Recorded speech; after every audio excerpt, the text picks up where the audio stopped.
متحف أمازيغي آخر. الأمازيغي عندنا بعض الأدوات اللي كتشهد على الحياة اليومية اللي كتستعمل مثلا في الحياة اليومية ديال الإنسان الأمازيغي. نعم.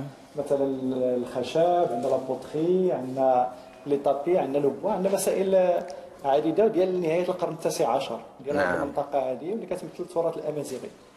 كلمة أكادير كتعني الحصن المنيع، وبزاف من هذه المنتوجات المتواجدة بالمتحف عندها علاقة بالزراعة وبالحياة اليومية للساكنة.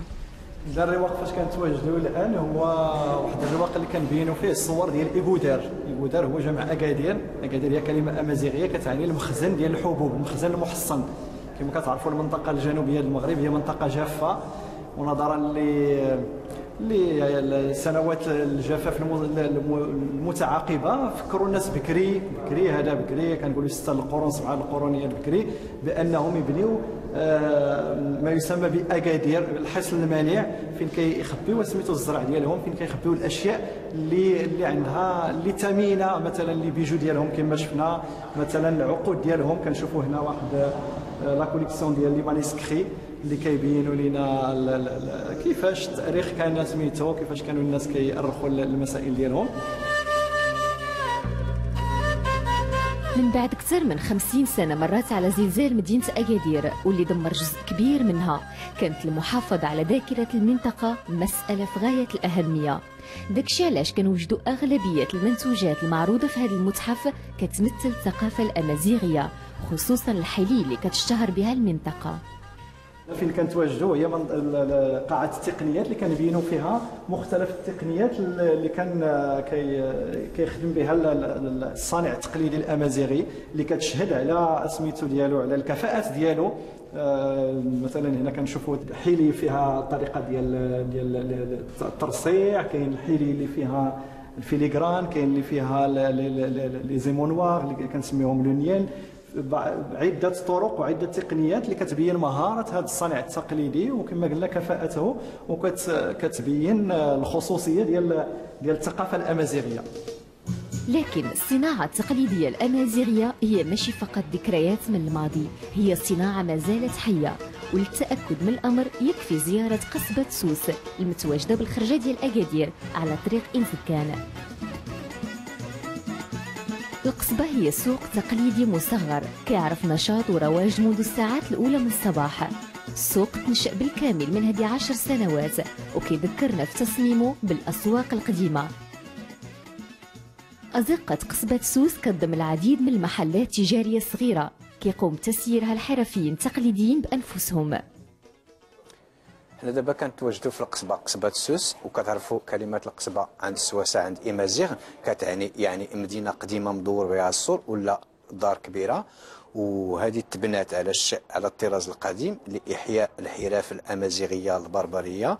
وغادي نشوفوا هنا بزاف الانواع ديال الصناعات التقليديه كلها امازيغيه، والهدف ديال هذه القصبه وهو تعليم التلاميذ يجيو يتعلموا هاد الحرف باش تكون دائمه ومستمره. السلام عليكم.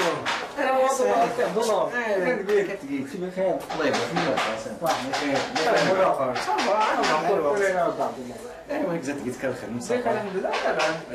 حسنا اللي كيستقبل المرشد ديالنا في المحل ديالو هو خير مثال على انتقال المعرفة من جيل لآخر.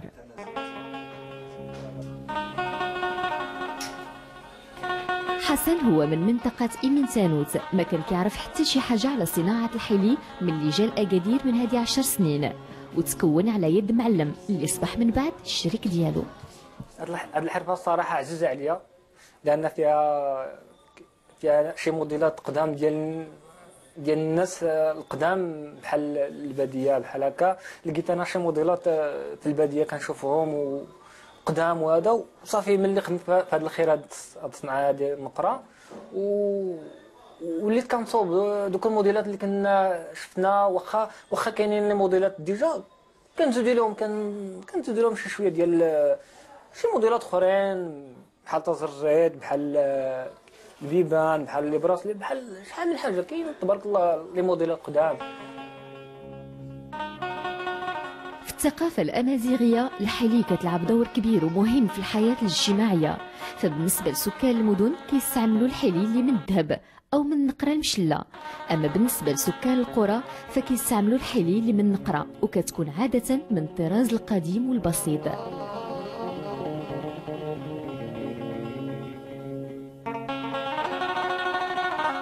تخصص آخر كيشتهروا به الحرفيين التقليديين الأمازيغ وهو صناعة البلاغي.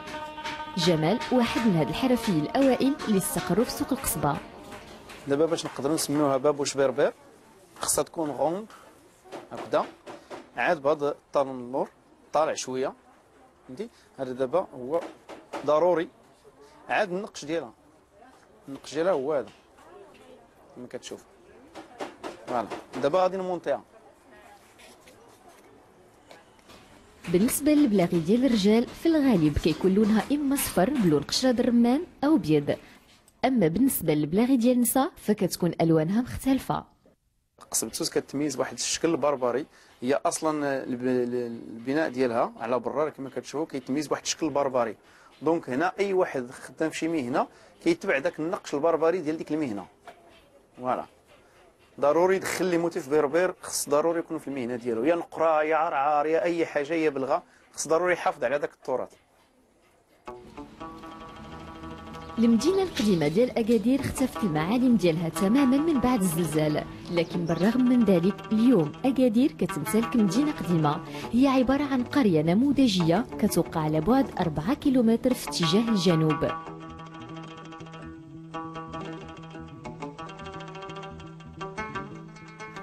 قام بتشييدها من هذه 20 سنة الإيطالي كوكو بوليزي اللي تزاد وعاش في المغرب، وهي مدينة نشأت على مساحة 4 هكتار بهندسة معمارية أمازيغية 100%. كل مكونات البناء تجلبات من المنطقة، خصوصا الأحجار الحمراء ديال أركانا، حجر منطقة أنزي، الحجر الأبيض ديال أكادير أو حجر بوسكورة. صديقنا عبد الله اشتغل هنا كمرشد سياحي من هذه سنين وكيعرف مزيان اسرار مدينه بوليزي.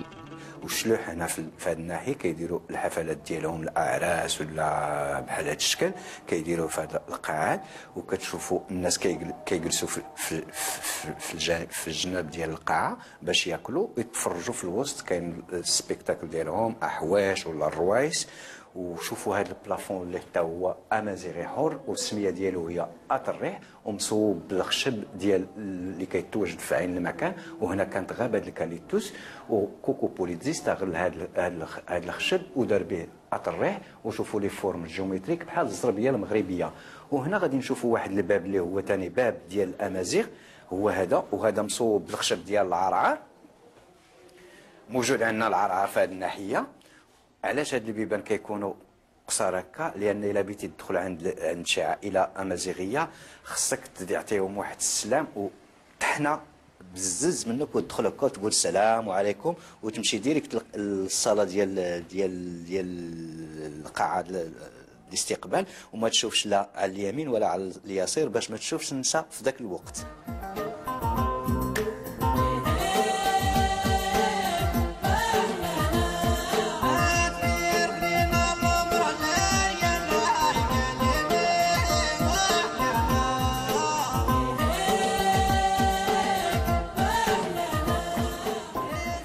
Bonjour monsieur, لاباس عليك؟ كلشي بخير؟ صحة؟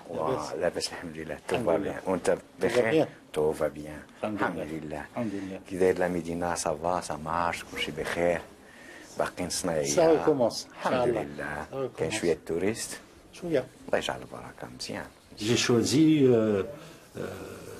le monde berbère parce que je me trouvais à Agadir et donc j'ai voulu continuer à penser et à remettre les maçons qui savent le faire. Hein. Les maçons berbères travaillent la pierre, ils peuvent la travailler. Bon, là, je l'ai architecturé un petit peu, hein, comme on peut le voir là même sur cette porte, qui est d'un style au plus proche du style berbère des régions de Tafraout ou autres. المدينة القديمة في الحقيقة كتمثل معرض للصناعة التقليدية والمعرفة والخبرة الأمازيغية.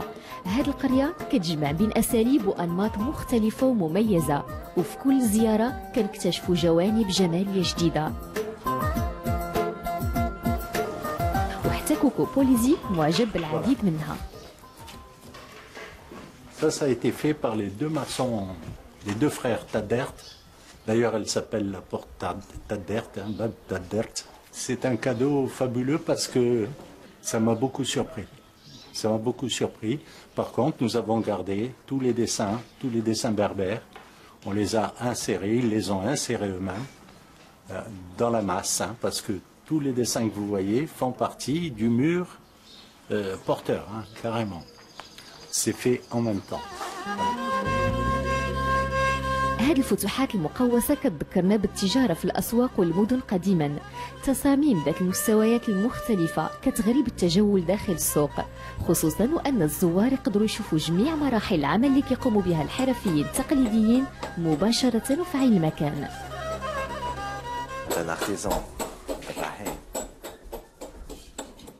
عبد الرحيم هو واحد منهم. هذا النحات تعلم الحرفة ديالو هنا، وقدر بالمهارة ديالو ينحت نماذج مصغرة لقصبات ووجوه لرجال ونساء من وحي الثقافة الأمازيغية. وهاد لا بيير هي سبيسيال تاع لا سكولتور، كنسميوها لا بيير دو تاغودوند دي، وها هي سميتو لا ماتيير بروميير. باغ اكزومبل بحال لي ستيل بربر بحال هكذا لي فام بربر، وكاين اوسي بحال هكذا لا فام و سون انفون. كاين بحال هادي لو سامبول ديال لا فامي بربر، فاش كاينه لا فام l'enfant et le père. العائلة البربرية ou la femme qui porte tout parce que c'est elle qui fait la plupart du travail à la montagne, tu vois. Voilà.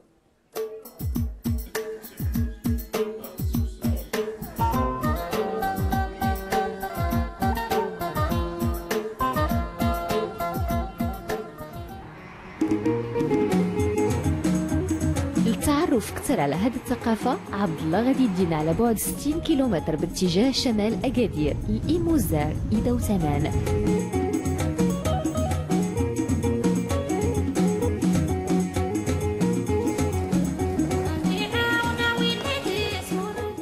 حنا دابا كنتواجدوا في المنطقه ديال إيموزار إيدا وتنان، وخصوصا واحد الدوار اللي سميتو زاويه سيدي ابراهيم وعلين تيغانيمين.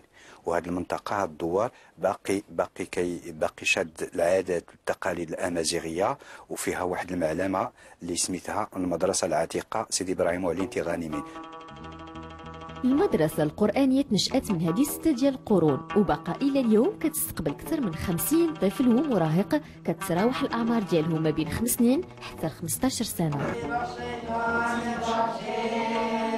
بسم الله الرحمن الرحيم. تبارك الذي بيده الملك وهو على كل شيء قدير.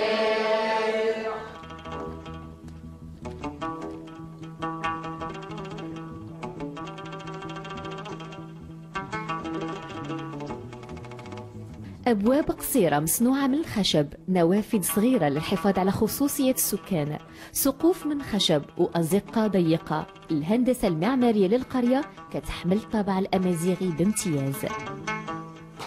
احنا باقيين محتفظين بالعادات الامازيغيه. الاركيتكتور راه امازيغيه 100%. كتشوفوا البيبان باقيين صغار، الشريجمات كيكونوا شريجمات صغار. علاش؟ باش ما تشوفش المراه في الداخل.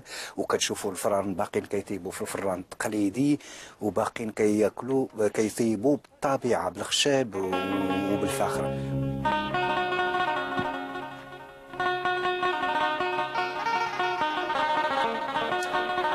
عبد الله كيستغل الفرصة لزيارة العم ديالو اللي كيسكن بإيموزار.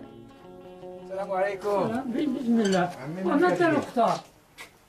والله المختار انت راه الناس. الله يبارك فيك عمي. والله بخير الحمد لله. مرحبا. الله يبارك فيك يا سيدي. الله بسم الله. بسم الله بسم الله. عم عبد الله كيبلغ من العمر 90 سنة، عاش عمره كله بهذه القرية وباقي محافظ على نفس أسلوب الحياة اللي عاش به من هذه السنين. الحمد لله. تنظيم تفارينا. اش نتكرزم؟ اش نتكرزم؟ زرجني الدمازيغ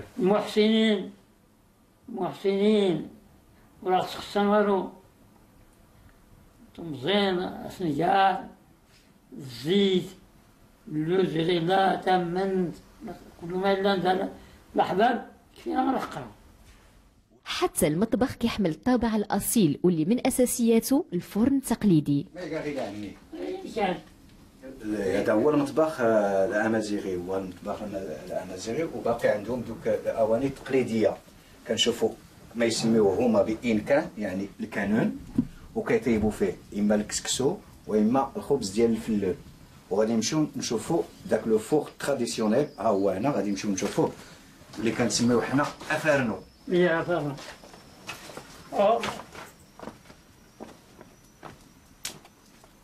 عندنا كيستكر افارنو هو ديال حتى انت افارنو ياك هو غير حبيت على حساب عنده هنا جوج الفران، يعني جوج افارنيات، يعني لو فور تراديسيونيل. هذا ديال الا كاينين غير الا هما للدار كيديروا الخبز، وهذا الكبير الا عندهم بزاف الضيوف كيجيو وكيستعملوا هذا الكبير. ودابا مغطينو على حساب الشتاء ولا شي حاجه احتياطي، وهذا هما كيستعملوا هذا الصغير دابا، هذا هو اللي كيستعمل. سواء تعلق الأمر بمرشدين سياحيين، صناع تقليديين، مزارعين أو سكان القرية البسطاء، كلهم كيجمعهم حب الثقافة الأمازيغية اللي كيطمحوا يحافظوا عليها لسنين أخرى من الزمن.